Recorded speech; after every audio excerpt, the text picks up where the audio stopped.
ষড়যন্ত্র থামাতে সব জায়গা থেকে আওয়ামী দোসরদের অপসারণে অন্তর্বর্তী সরকারকে সর্বোচ্চ গুরুত্ব দিতে হবে বলে মন্তব্য করেছেন বিএনপি চেয়ারপারসনের উপদেষ্টা মোয়াজ্জেম হোসেন আলাল। জাতীয় প্রেসক্লাবের সামনে আয়োজিত বিক্ষোভ সমাবেশে তিনি একথা বলেন। আলালের দাবি, জীবনযাপন যেখানে দুষ্কর হয়ে পড়েছে সেখানে সরকারের সংস্কার নিয়ে মানুষের কোনো মাথা ব্যথা নেই। তাই বাজার সিন্ডিকেট ভেঙে জনপ্রত্যাশা পূরণের আহ্বান জানান তিনি। এ সময় নেতাকর্মীদের রাজনৈতিক প্রতিহিংসামূলক মামলা প্রত্যাহার করে ন্যায় বিচার প্রতিষ্ঠার আহ্বান জানান বিএনপি নেতারা।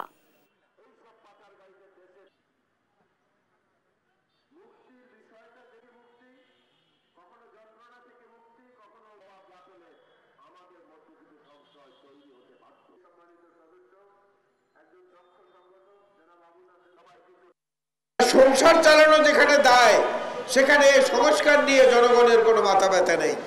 যে সংস্কারের কথা আপনারা বলছেন, আপনাদের সংস্কার হওয়া উচিত মোটা দাগে এই কাজগুলো করা। বাজার সিন্ডিকেট কেন ভাঙতে পারছেন না? কেন কালোবাজারি মজুতদারীদেরকে ধরতে পারছেন না? কেন বাংলাদেশের মানুষের সাহসের এবং বিশ্বাসের উপর ভিত্তি করে যে রায় আপনাদের পক্ষে দেওয়া হয়েছে সেই রায়টার যথাযথ বাস্তবায়ন কেন করতে পারছেন না?